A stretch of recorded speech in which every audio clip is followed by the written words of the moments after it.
Good morning and welcome to Cover 2 Cook. We're on episode 39 and we're still both in person for one last time before the weekend. We're going to recap the NCAA. We're going to talk about NFL's must-watch, and we're going to talk about how we did on gambling on Saturday and then how we gambled on Sunday as well, or what we're going to gamble on Sunday. Mr. Tim Cook, how was the weekend? Oh, it was great. It was great to do it in person. Our second episode of being in person. Yep. We learned a lot on this, and we also learned a lot on the college football this weekend. So I agree. It kind of starts off with our first must-watch game. So all of our must-watch games were good games. I mean, the last one was a little bit more of a kind of a rout, but the first two, one went into, or no, they both didn't go into overtime, but they were on the edge of going into overtime. The first game, though, was Clemson versus Pitt. What do you think about that game? This game was a kind of a rough game. It started out really slow. I mean, Clemson fumbles the ball right off the bat. Clemson recovers, and then Clemson just throws a dart, to make it 7-0. The key PI in the end zone kept the drive alive. They had that PI, and then Clemson went up 14-7, and Pittsburgh came back, tied it. They took the lead again. It just seemed like it was back and forth, and Pittsburgh just kept. I mean, I know they had a backup quarterback, but they just couldn't get the right play down the field to get going. They had a lot of dumb penalties. Then we had the non-call hit in the helmet that they did call it. And then they finally did call it. I don't know if a referee was looking at the replay, which they're not supposed to. And then the coach is going nuts.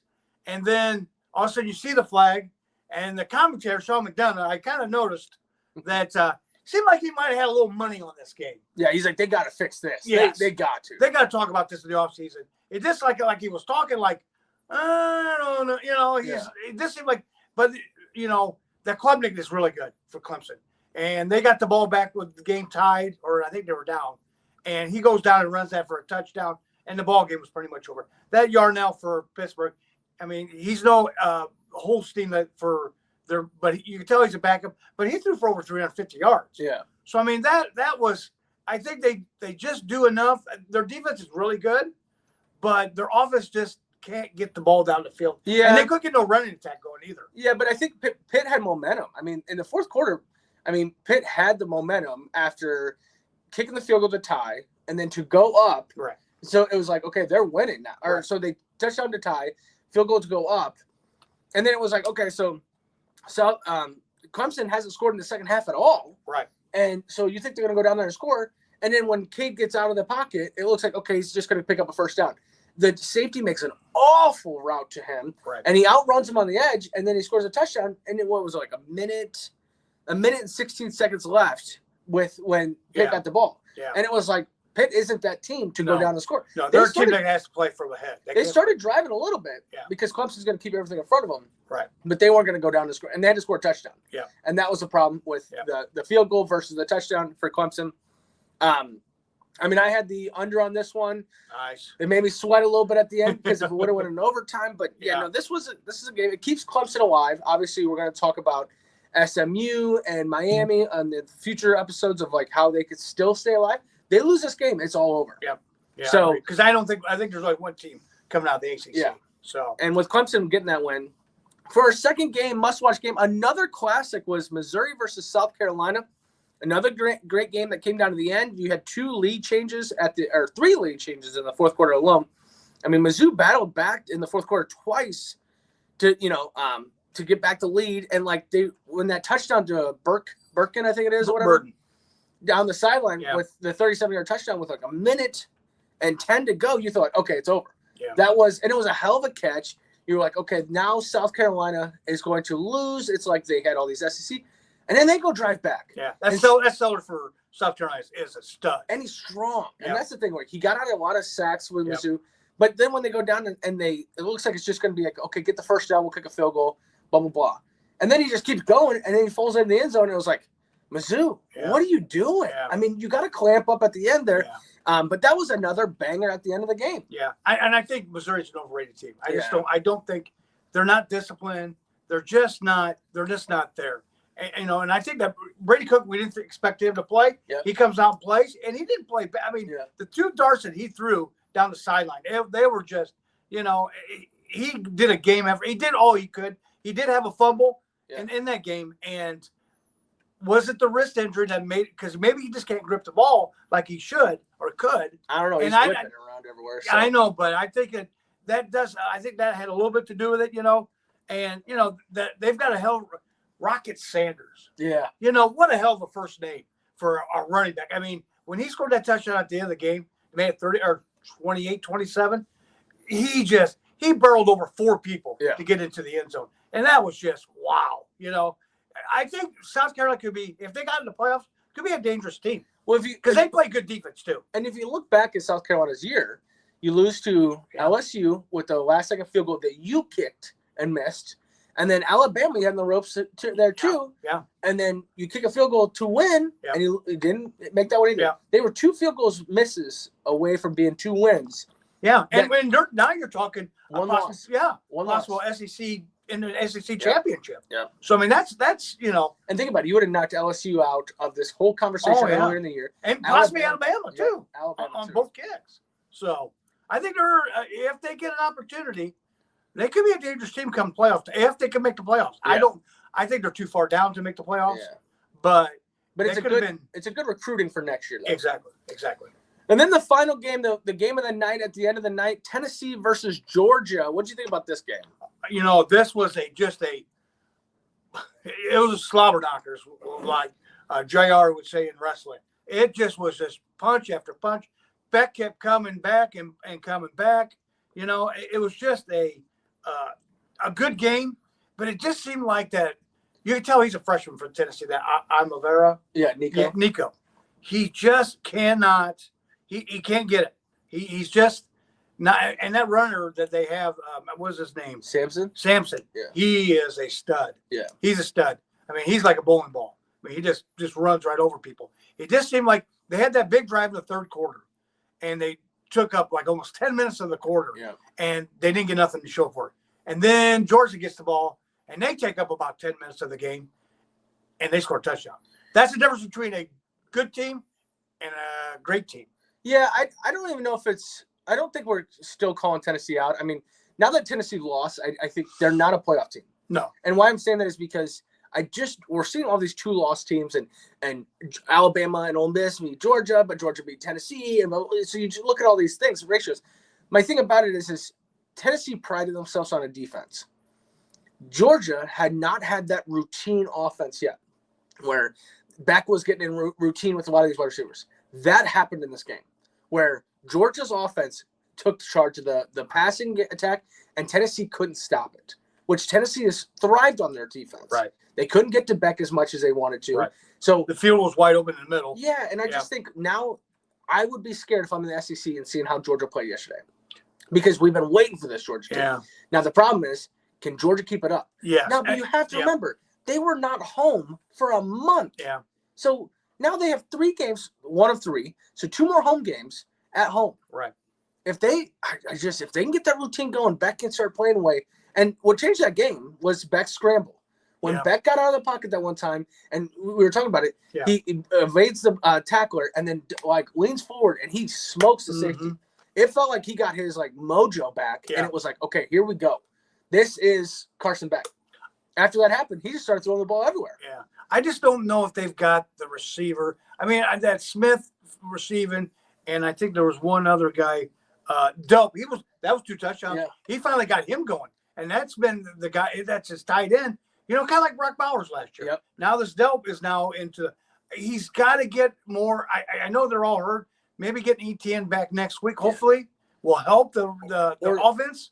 But it just doesn't seem like he's got that key receiver. He's just inconsistent. I just don't know if. Yeah, he had a great game at home. Well, and we said Georgia's going to have Georgia Tech within the last 2 games of the season. Outside of that, they don't have it.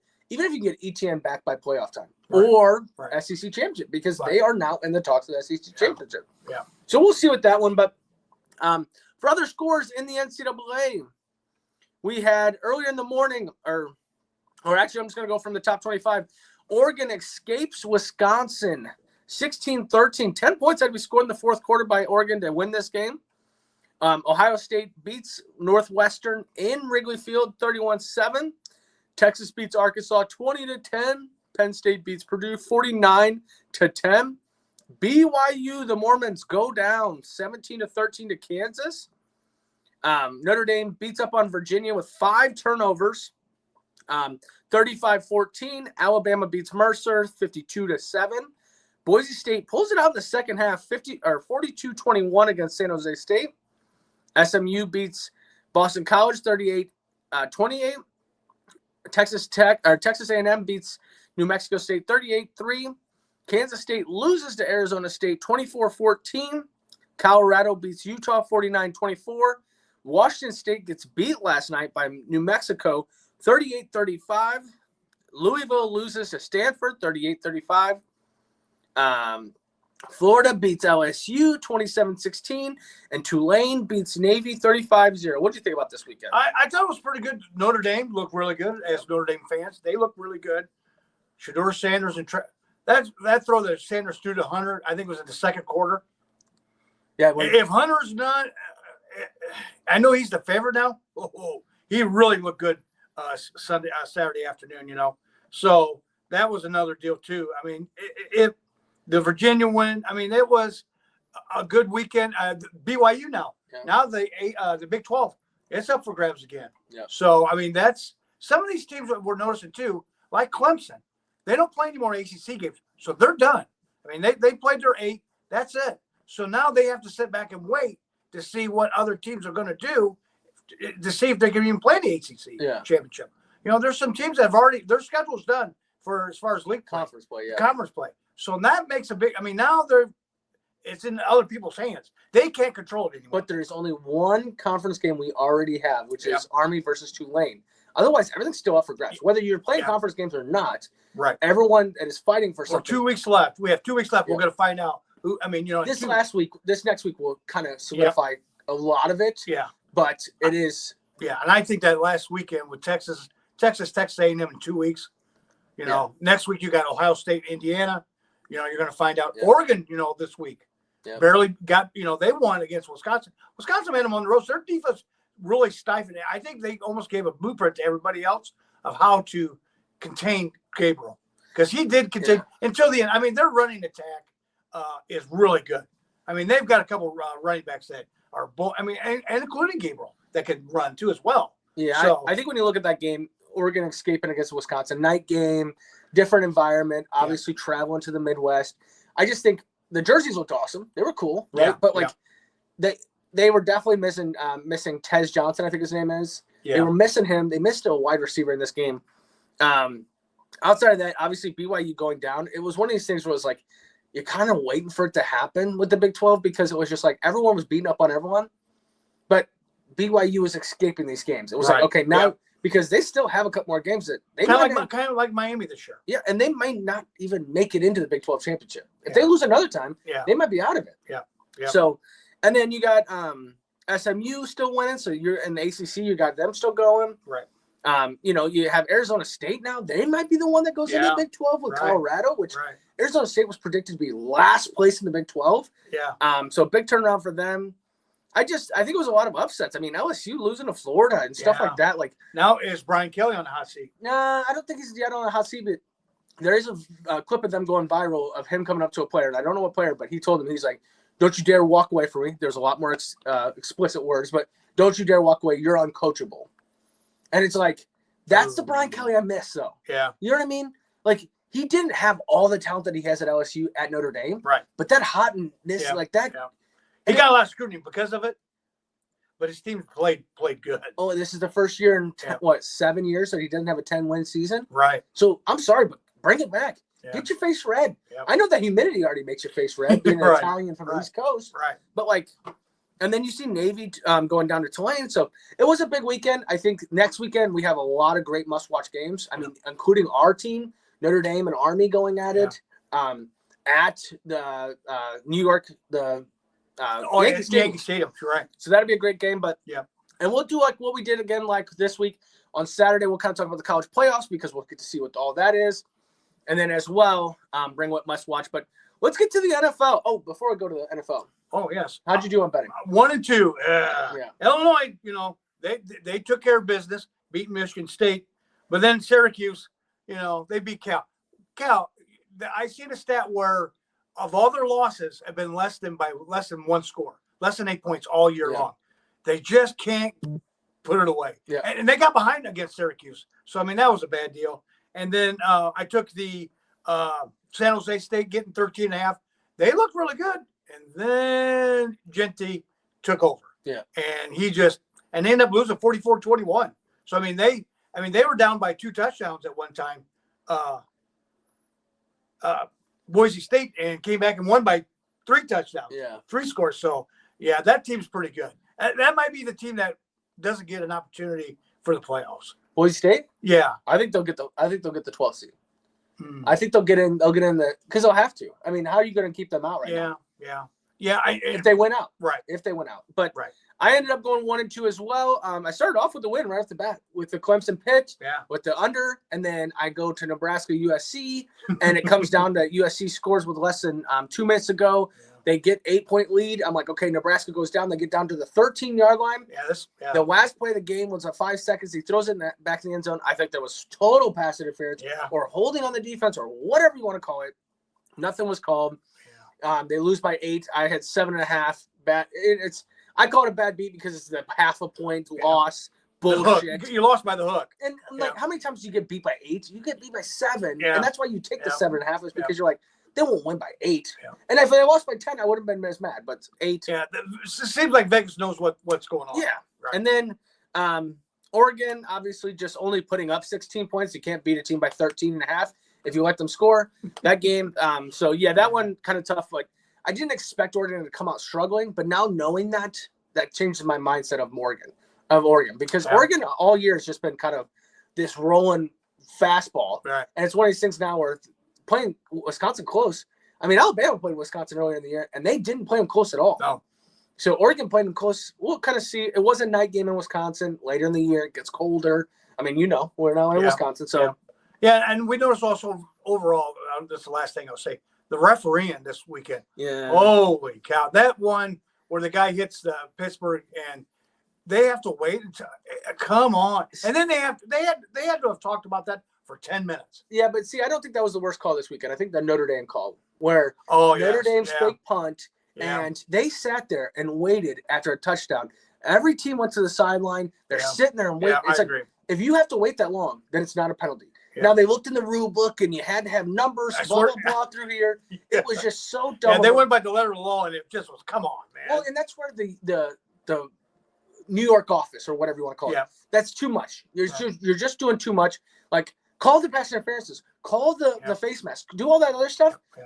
But when you go by the book of come on. Yeah. Yeah. And don't get me wrong, Notre Dame ended up scoring. But let's move to the NFL. For our NFL, first must-watch game, Ravens versus Steelers. This is an AFC North, correct? Yeah, AFC North. Yes. This is going to be a great game. You got the Ravens running attack versus a good defensive line of Pitt.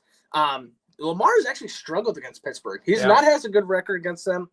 Deontay Johnson will actually be playing against the Steelers since leaving them. He went to Carolina first, and then you got Patrick Queen on the other side that was a Raven, now is a Steeler.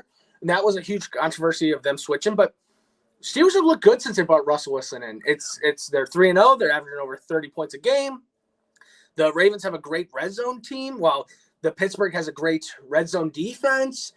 This is going to be an AFC North just great matchup. And I think it's going to be one of these games we talk about later in the year about this game. I definitely agree. Since 2020, the Steelers have won 7 of the last 8 meetings. Really? Yeah. When I seen that stat, I was like, with Lamar Jackson under center, and you still have gotten beat. Yeah. So that just tells you right there that defense for Pittsburgh has a game plan to control. I didn't say stop, but control Lamar Jackson. And Pittsburgh has averaged 30.3 points a game since Russell has been under center.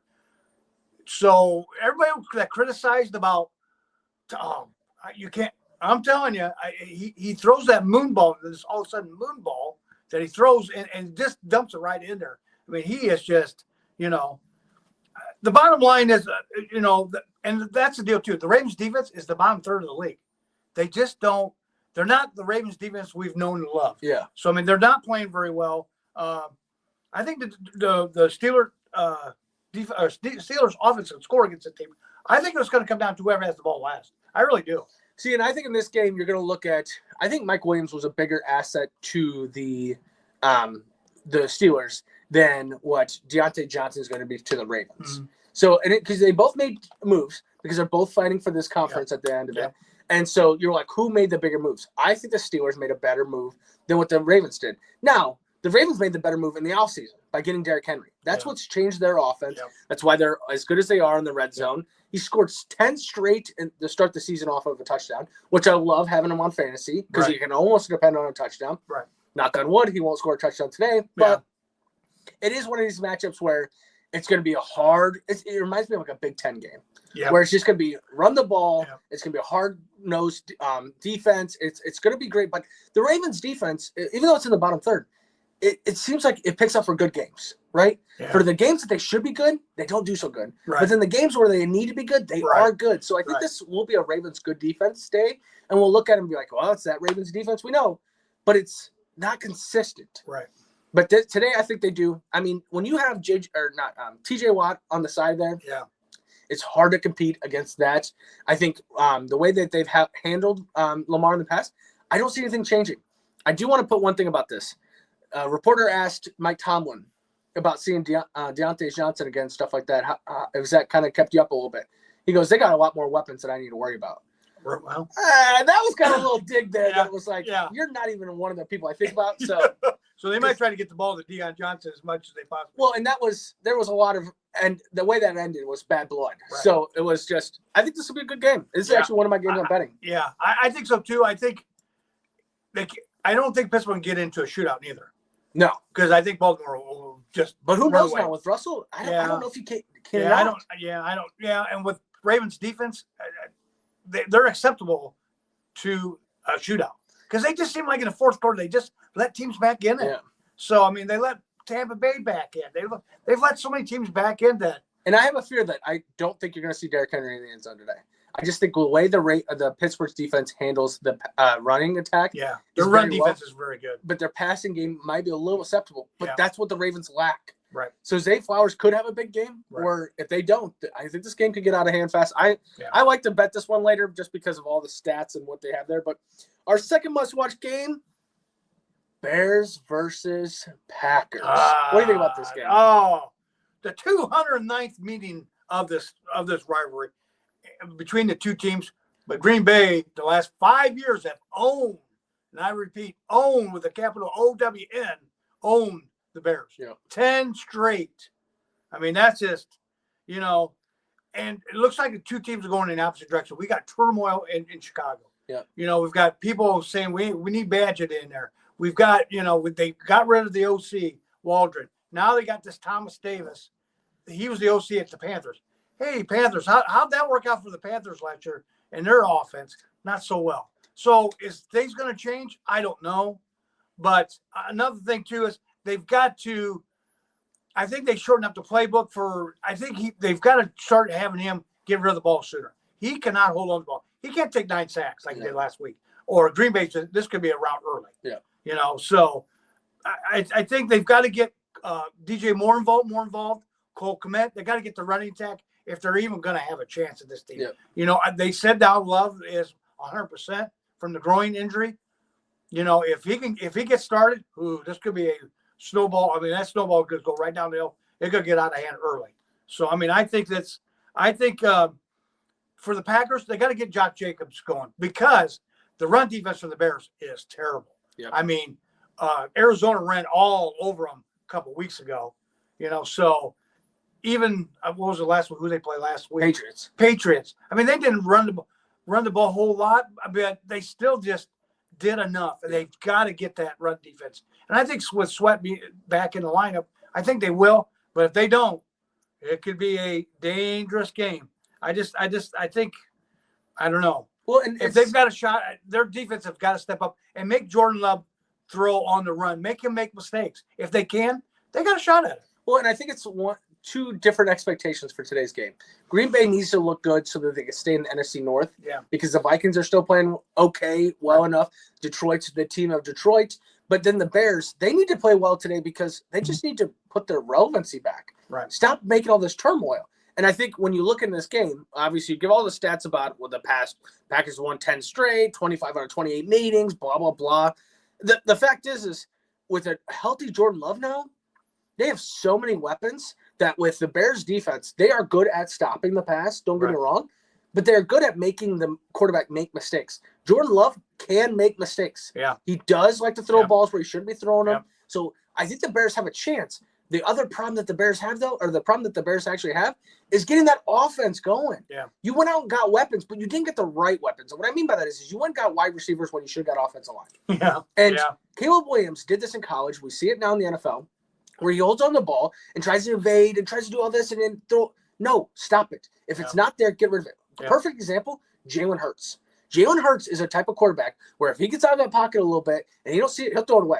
Right. Throw it away. Get rid of it. Right. Stop trying to force too much. And we see it now in college too. I think you're going to see it again next year with Shedeur Sanders. He does it all the time at Colorado. You're going to see it in the NFL as well because in college you can get away with that shit. You can't get away with that in the NFL. No, these defenses are too good to get. Well, and the thing about the Packers defense is they're ball hawks. I mean, that is it McKinney? Yeah, the safety. He gets after it. So, and he's having a Pro Bowl year. I think he's got 5 or 6 interceptions already. Well, he had like so many consecutive. Yeah, right? He had one every game. So I think this game, Caleb, you cannot force the ball and do not hold on to the ball too long, and you might have a chance. This is in Chicago, so you have a little bit more of a chance. We actually got to see 670 to score.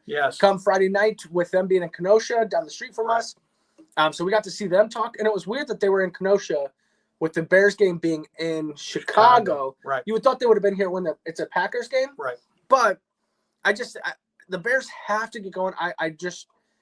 I think the head coach is gone after the end of this year. I think they've done the same thing they've done for the past 3 to 4 quarterbacks. It is just a mess in Chicago. I think you got to blow it up. Unfortunately, I think you got to blow it up. And the problem is you had a number 1 pick overall, and you're going to blow it up after that. So, and you know what? This is the first time of their quarterbacks that they actually drafted. All the other regime coaches and GMs have had what the other people got. Yeah. They had their leftovers. But they're going to do it again. They're going to fire the head coach, and a new head coach is going to be like, "Well, I didn't draft Caleb Williams." Exactly. And so now they're going to do it, and then what they're going to do is they're going to move on from Caleb Williams, and they're going to keep that coach there, even though the record sucks. He's going to draft his guy. And it's just a vicious circle. It is. It is a very vicious circle. And what you got to do is stop it. End it all. Yeah. So good organizations do that. Yeah. Bad organizations just keep recycling. It's what's the word? Insanity. Yeah. When you keep doing the same thing over and over again, expecting a different result. That's what the Bears are right now. Well, and then that takes us to our another must-watch game: Chiefs versus Bills. This is a classic showdown. I mean, just the Josh Allen versus Patrick Mahomes. They're two still young quarterbacks. I mean, years have gone by, so they're getting older, but like they have had so many great games between playoff games and regular season games. One that thing caught my eye is the Bills have won the past 3 regular season games. The Chiefs have won the past 3 playoff games. Yeah. So when the game matters, they Patrick win Mahomes plays. But Josh Allen beats them in the regular season. Yeah. So you're looking at a regular season game.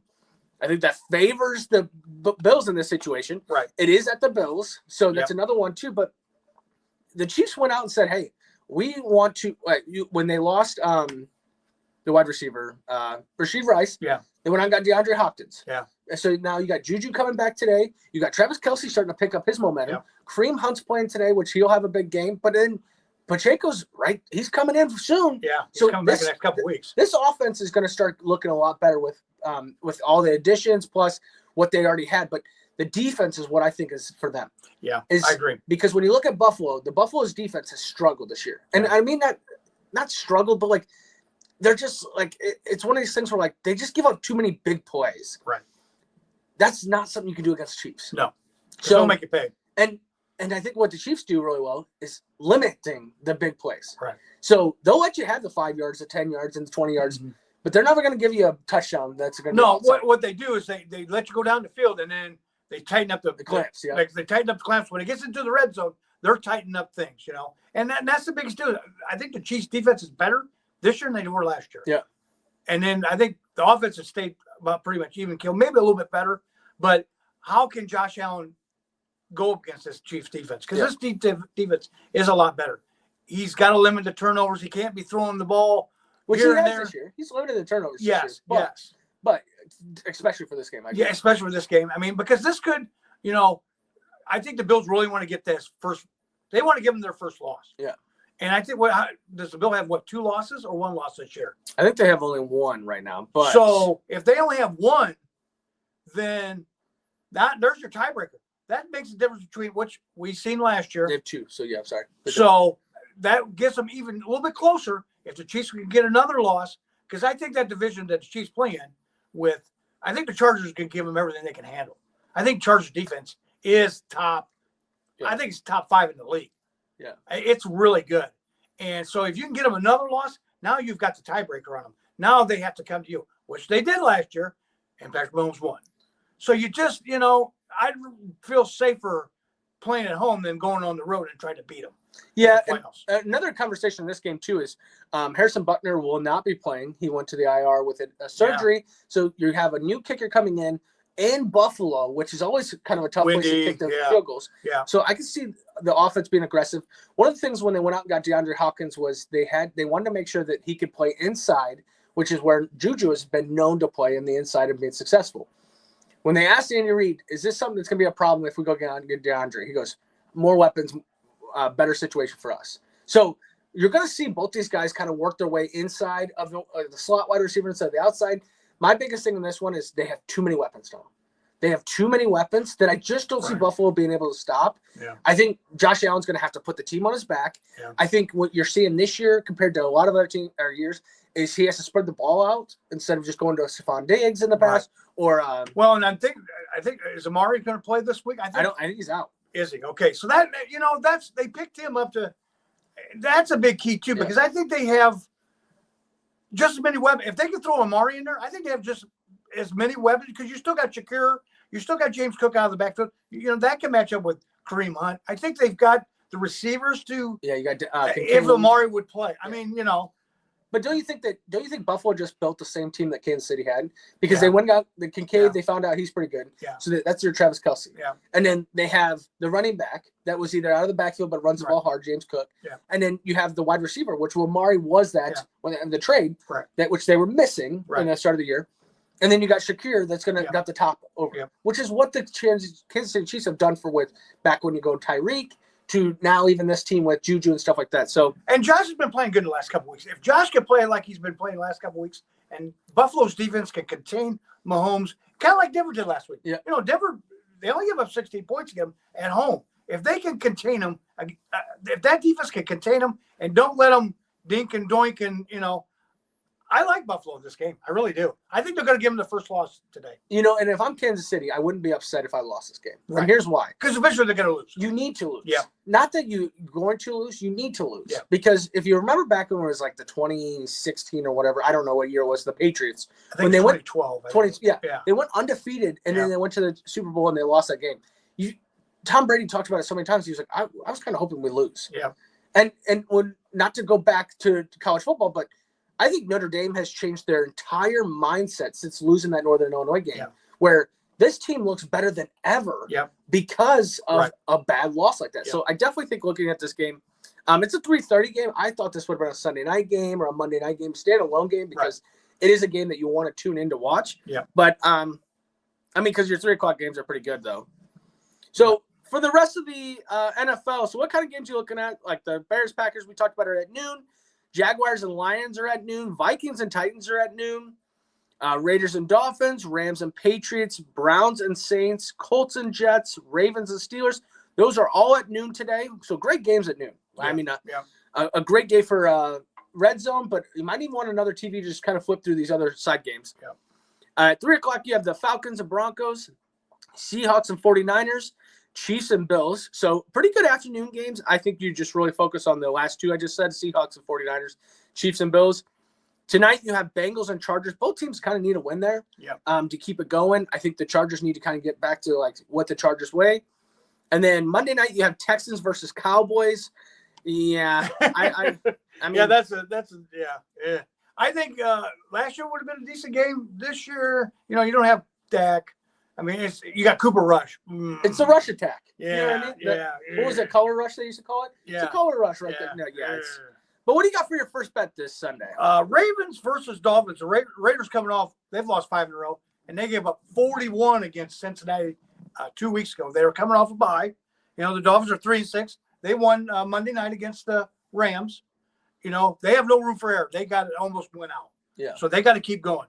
So they want to build off on that momentum. If the Raiders want to have a chance of this, the defense has to play better, and Minshew has to play better as well. He has got to cut down on the turnovers. The Dolphins have to get the running game going with A-Chain and Tua. Got to get the ball down the field. Yeah. I know that, Tyreek Hill still he's nursing that wrist. So, I mean, you got to get Waddle involved. I think they will. The Raiders have lost 9 of the last 10 road games, and the Dolphins have covered the spread 8 of the last 9 November games at home. I think the Dolphins put on a show, and the Raiders defense won't stop anybody. Can't stop anybody. So I like the Dolphins, and I'll lay the 7.5 points. 7.5. I like that one. I think the Dolphins got a lot of momentum after this LA game that they played.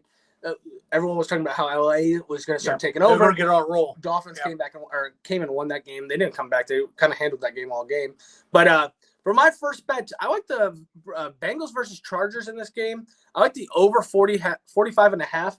I think the Bengals started getting that offense going against the Ravens, where we started seeing it. Chargers defense is hit or miss, it feels like. Right. They have a lot of injuries right now on that defense. I mean, I don't think Joey Bosa's still playing yet. Mm-hmm. If he is playing, even that's still kind of one of these situations.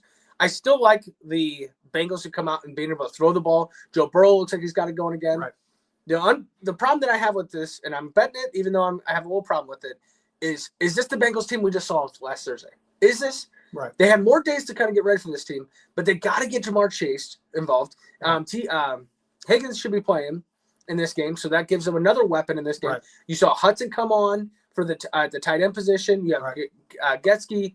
You have a good combo at the running back position. So I like this one. And then Chargers obviously could score points. Yeah. I think a lot of people kind of put their offense down where it's just running attack. Well, they got some wide receivers. That Quentin Johnson out there can make plays. So I like the over 45.5. I think both teams are going to score up to in the mid-20s, if high 20s. Wow, because I think the Chargers defense, I think they're going to slow down Burrow. I think they're going to. That Chargers defense is really good.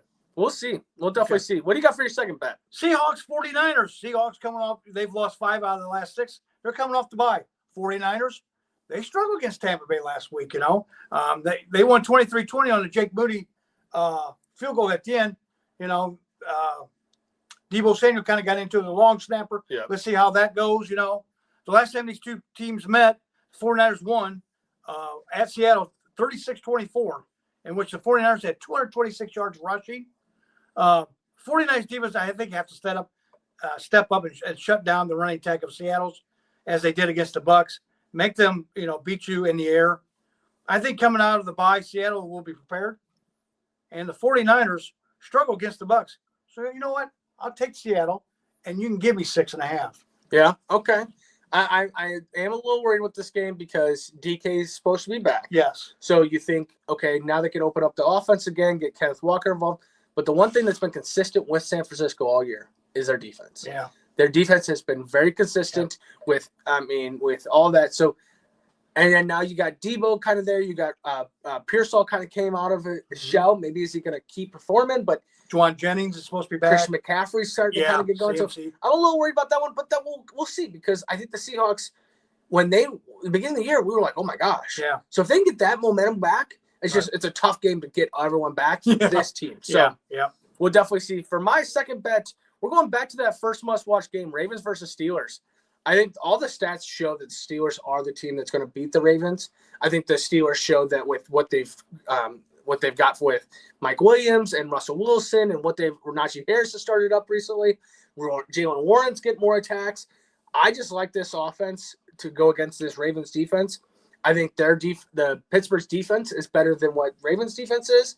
So can they slow down the Ravens? I think they are, and I think you're going to see Lamar struggle, and I think you're going to see Derrick Henry struggle in this game. Or it's going to be a lot of 2 yards, 3 yards kind of attacks. Right. I like the Steelers +3 in this one. I mean, you're going to give me 3 points. Maybe a push in this, because I think it's going to come down to the final kick, if it's that. Right. But I like Steelers +3 in this one. You know what? I think the Ravens could beat them. And I think this is going to be a shootout. I really do. I don't know. I think the Ravens with that offense, I don't know if the Steelers can slow them down. I like the Ravens. I like the Ravens in this one. We'll see. We'll definitely see. What do you got for your third bet? Texans, Cowboys. Houston coming off that bad loss when they were leading 23-7.5. They end up losing 26-23. And Dallas. Ooh. We got players complaining that, hey, Jerry, put some curtains up. I can't see the ball. Luckily, this is a night game. Don't have to worry about that, CD, about putting any curtains up. We got this. So Houston's offense is averaging 22.4 points a game, but they're giving up 26. Yeah. So that's or 22.6. Houston defense needs to step up this week and play 4 quarters of defense, not just 2 quarters like they did last week. Yeah. You know, Dallas with Cooper Rush, but don't be surprised if Trey Lance gets some opportunities too. He did last week. You know, so that could be a deal. The Texans have won 5 last road games after a loss, and the Cowboys have failed to cover the spread in each of the last 6 home games. I think Dallas is just overmatched against Houston. I don't think without Dax, and now Houston's coming off 2 losses in a row. So you know what? I'll take the Texans, and I'll give you 7.5, Dallas. Yep. Yeah, I definitely agree with this one. I just think this is a statement game for the Texans. I think they get healthy in this game. Yeah, and I think they have to show their dominance back in this game. The only difference on this game, though, is you got Michael Parsons coming back. Right. So you're going to see a little bit of that run attack slowing down a little bit for them. And Nico's back for Houston. So that's going to help Stroud out a lot. Well, and that's what I'm saying. Is they can stretch the field. They're going to have to lean on the passing game for this game. Yeah. Which, they should be able to with – but, don't forget that Diggs is still there for them too. And he kind of showed up a little bit in the last game. So we'll see. I definitely think the 7 or 7.5 in this game. The hook scares me. The hook scares me because I think I could see Houston only win by 7. Yeah. But I think Dallas is in disarray. I think the whole team is from top to bottom. I don't think Dallas has got it. I think they're done. Yeah. I think they're looking to next year and what kind of draft pick that Jerry can pick. Well, that and then what coach and all that. Because he's done too. For my third bet, I'm going against an NFC South showdown between the Saints and the Browns. 2-7 and 3-7 game. You're like, what are you doing here? Cleveland's coming off of a bye. Deshaun Watson's out, obviously. So you got Winston in there for Cleveland. I just think Saints right now have no weapons. Right. Nothing. I mean, they have no Chris Olave. They don't have Rashid. They don't. Right. They're going to have to lean on Kamara. Yes. Big time. And what I think the Browns defense has is a good running attack. Right. With Myles Garrett still being there, they still have a lot of that defense. So I think in this game, I'm taking the Browns money line. It's a 1 point kind of either way. Right. I like the Browns in this one. I think you're going to see Cedric Tillman maybe have a big game as well because the Saints defense is kind of hurting on the pass attack because Lattimore's gone. Right. So and this is a homecoming for James Winston. Yeah. He played there last year. So. Well, and the coach got his first win after being the head coach, right? They always see that happen, and then they usually lose. Yeah, so this is where I think Cleveland gets this win. I think Winston, just be smart with the ball. And you know what? Fuck it. No, just don't be smart with the ball. Throw the ball everywhere you want because it's a roller coaster. And you guys all knew what you signed up when you got a backup quarterback with him because if he comes in the game, you guys are in desperation mode anyways. Right. So just throw the ball wherever you want. I think your defense will handle this one. It's a noon game. I think the Cleveland takes this one. Interesting. I think you usually see, like you said, where that second game, everybody got film on you now. Yeah. So now they just don't, they won't. And Cleveland's coming off the bye. So, I mean, Cleveland's still got a decent defense. So. Yeah, no, definitely agree. This will be our Sunday. You're 6-0 in the past 2 weeks for NFL bets. So hopefully you keep that up. Go 9-0 for the past 3 weeks. I need some wins. I went 0-3 last week. I think the week before I went 1-2. So I need a wins on this one. My gambling hasn't done really well. I've been losing these half-point bullshits. Yeah, recently. The hooks. So I kind of need to get it. I mean, we're in the house, so we need it because we need it. So we'll definitely see. But we want to thank everyone. You'll be able to watch us on YouTube or listen to us on Spotify. We'll be posting it right now. Have a great Sunday and good luck on your bets this week. If you do bet, please remember we're just two goons talking college football and NFL. So please bet responsibly. Have a great Sunday.